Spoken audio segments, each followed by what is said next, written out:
Hello everyone, welcome to my channel. My name is Samantha Leighanne and I talk about books. Today we're doing a book tag. This is going to be the Johnny Depp book tag. It was created by the Perks of Books. I will link the original down below, and I was tagged by Game of Tomes. I will also link their channel and that video down below. So I'm a terrible person and I was tagged in this like forever ago and I'm just now getting around to doing it, so sorry guys.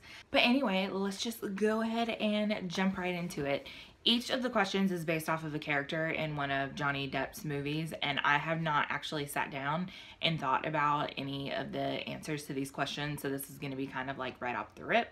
So, okay, well, let's go ahead and get started. So question number one is Glenn from Nightmare on Elm Street. What book did you enjoy so much that you had to go back and read their entire body of work? So this is going to be an obvious answer, and that's definitely going to be Stephen King. I read Pet Sematary for the first time in 7th grade.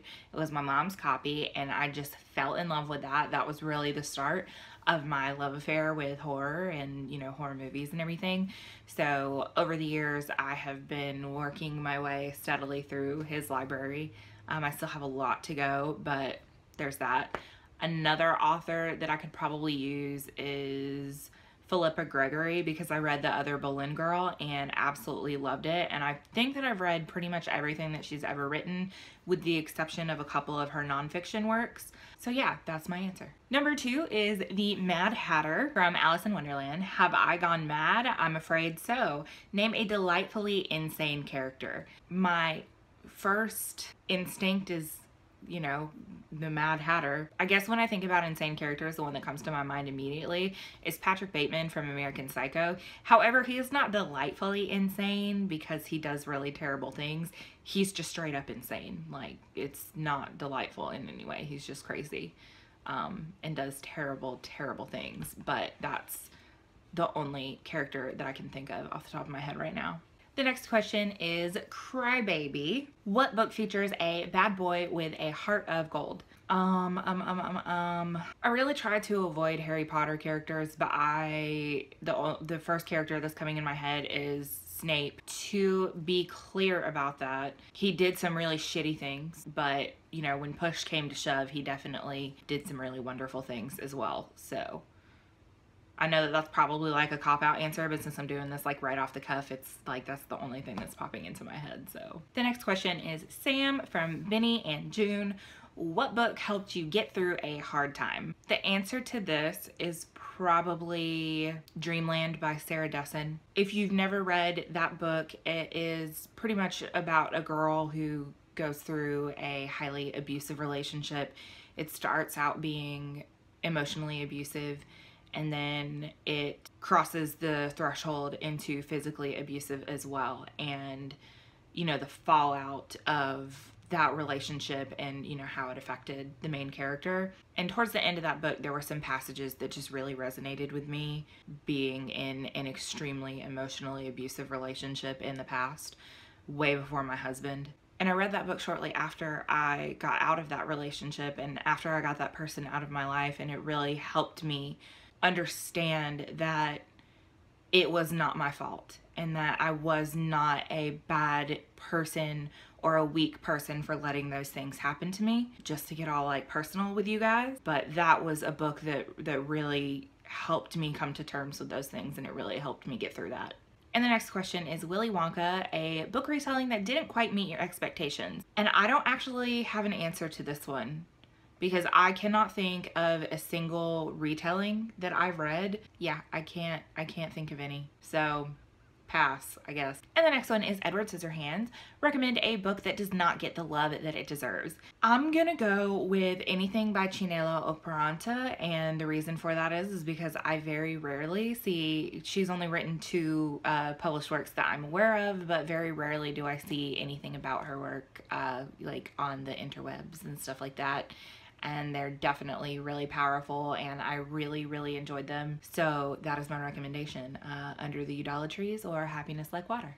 Gilbert Grape, a book where sadness and beauty play equal parts. The book that's coming in my head is one of the books that I just mentioned, Happiness Like Water. I expanded on those things in a wrap-up that I did, and I'll go ahead and put an info card if you're interested in watching that if you haven't seen it. But that book was very much part sadness and part beauty. The beauty that I would see would be the writing style, because the writing was excellent.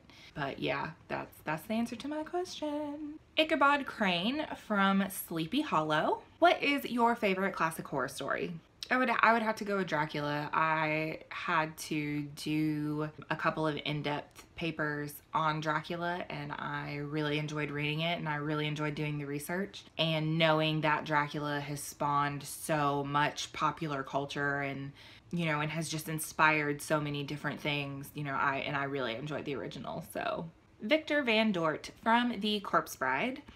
What book would you like to see made into a stop motion film? I think Abarat by Clive Barker would be a really fun movie to see in stop motion, and I think that that would give the producers the tools to create the outlandish, crazy characters and, you know, the scenes and stuff. I think that that's one that would be better done in stop motion than CGI or even animation. So, which that book in that entire series is excellent. In case you haven't read it, I highly recommend it. Sweeney Todd, a book with a concept that you didn't think would work, but then it actually did. I'm drawing a blank here. Yeah, I'm drawing a blank here. Sorry, I pass on this one. I can think of books that I thought that the concept was going to be good, but then they weren't, like The Circle. Ed Wood, a book that is terrible, but you enjoyed it anyway. I'm gonna have to go with Twilight, because I really loved Twilight when it first came out, but like upon a reread, it actually is pretty terrible. Like, it's really terrible, but I loved it when I first read it. Like, I loved it. Also, as I've mentioned, I'm pretty much trash for Philippa Gregory, and not all of her works are very good, but I'll religiously read pretty much anything that she puts out, so. And the last question is, Jack Sparrow, the greatest book character ever, or a book with your favorite quotes? So I'm gonna talk about quotes, because I can't decide my favorite book character ever. And I have a million favorite books with a million favorite quotes, but the one that I'm going to talk about is The Ocean at the End of the Lane by Neil Gaiman, and I'm just going to share a couple of them. I do not miss childhood, but I miss the way I took pleasure in small things, even as greater things crumbled. I could not control the world I was in, could not walk away from the things or people or moments that hurt, but I took joy in the things that made me happy. The next one. Grown-ups don't look like grown-ups on the inside either. Outside, they're big and thoughtless, and they always know what they're doing. Inside, they look just as they always have, like they did when they were your age. Truth is, there aren't any grown-ups. Not one in the whole world. And the last one that I'll share is, that's the trouble with living things. They don't last very long. Kittens one day, old cats the next, and then just memories. And the memories fade and blend and smudge together. And those are just some of my favorites from that book in particular, because that book, you know, talks a lot about life and growing up and, you know, that experience and, you know, what it is to be an adult and what it is to be a child, you know, which I feel like, you know, really resonates with everybody. So that's all I'll say about that. Okay, so that was the Johnny Depp book tag. Thank you guys so much for watching. Jess and Christina, sorry I suck so hard and it took me 8 trillion years to do this. Like I said, their videos will be linked below so that you can peruse those at your leisure. Thank you guys for tagging me. As always, if you like what you see and you want to see more, make sure you click the thumbs up and subscribe if you haven't already. We can be friends on social media. All of that information is linked in the down bar below. Thank you guys so much for watching, and I will see you all next time. Bye.